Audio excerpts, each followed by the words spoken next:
Hello everybody, it's Tony Franklin here. Hey, I had such a great response from the video I posted about the Takamine bass.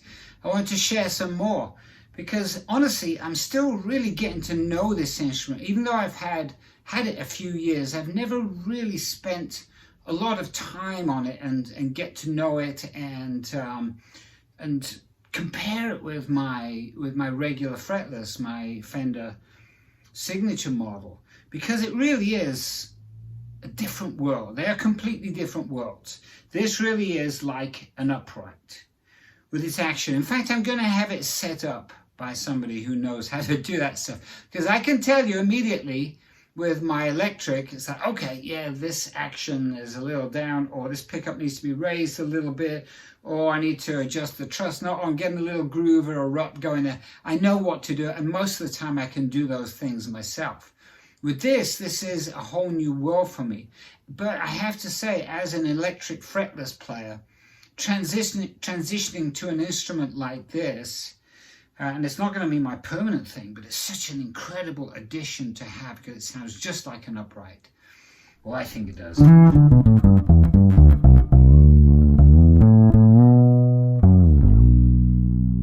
Have it tuned down to a low D because I wanted to practice a song that I'm very, very familiar with on the electric fretless, which of course is Blue Murder's Jelly Roll. Now playing it on this instrument turns it into a whole different workout.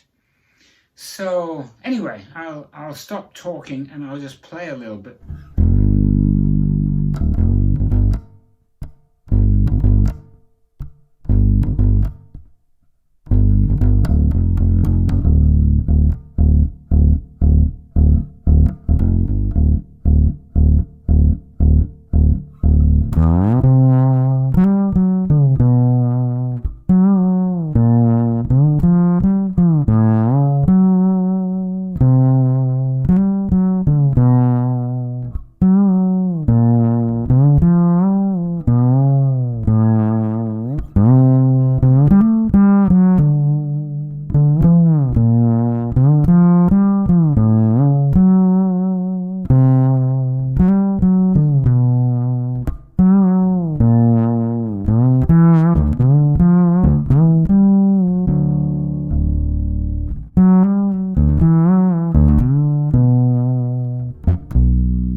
Yeah, still getting used to it. But it's such an incredible instrument. By the way, I want to show you something because I have the spike in today. Look at that. Now this thing is pretty long, but see, you can play it like this now. I'm going to have to do another video and readjust it so that you can see the full length because, look, if I stand up, I'm at the right height for this.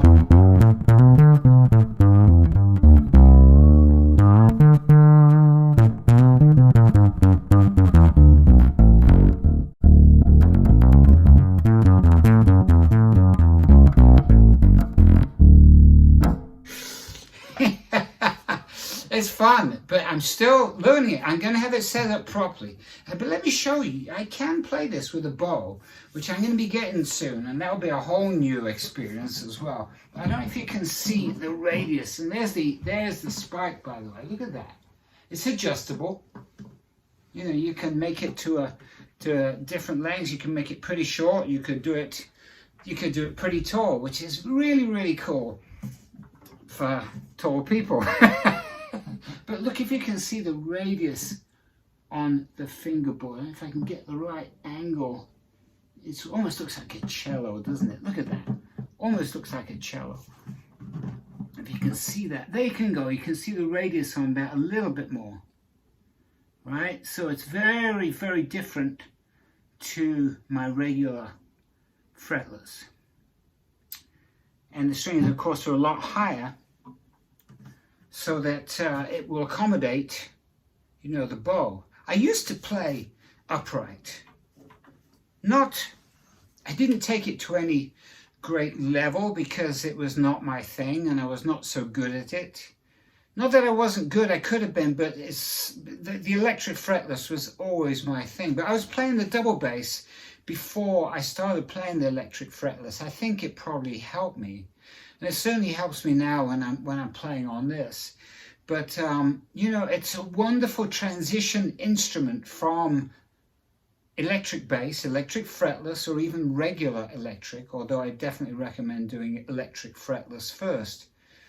Just because of the spacing and playing on the fret lines, so to speak, on the fret positions, so that you can get a grasp of that, because it is different from a fretted bass in that regard. But anyway, it's easier for me to play it this way at this point.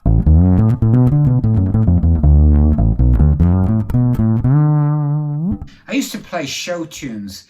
When I say show tunes, I mean like Rodgers and Hammerstein, King and I, Oklahoma, all those, and it was wonderful training because I learned a lot about composition and chords and everything, as well as all the other music. But it's such an important thing to have different musical influences. Mine were always very melodic.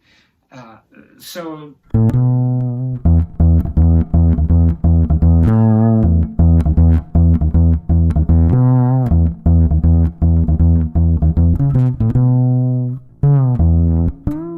anyone know that one? It's from Oklahoma.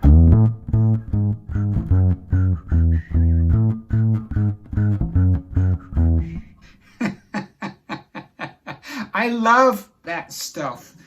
It's part of what I grew up with, and all becomes into making us the players that we are. I highly recommend listening to Rodgers and Hammerstein, King and I, South Pacific, Oklahoma. Of course, the sound of music, you can't go wrong with that.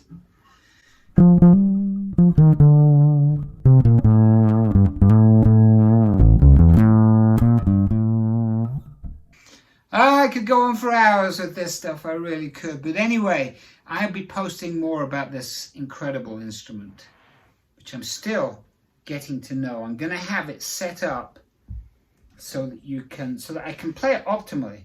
Because at this point, I don't know if I have the optimal setup. As I said, if this was the, I don't know why I've got a soft focus. It's kind of cooler, but if this was my regular fretless, I'd know exactly what to do. But this is still a learning journey for me. But one that I've put into immediate use, that's the thing.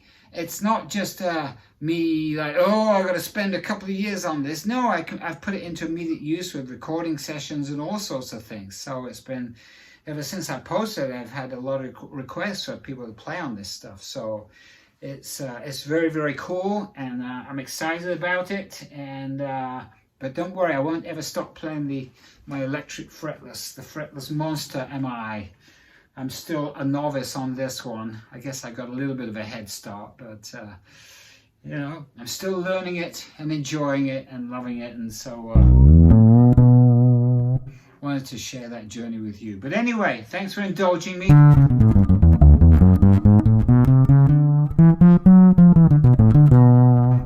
do my weird thing with the thumb though. Not so much on this actually.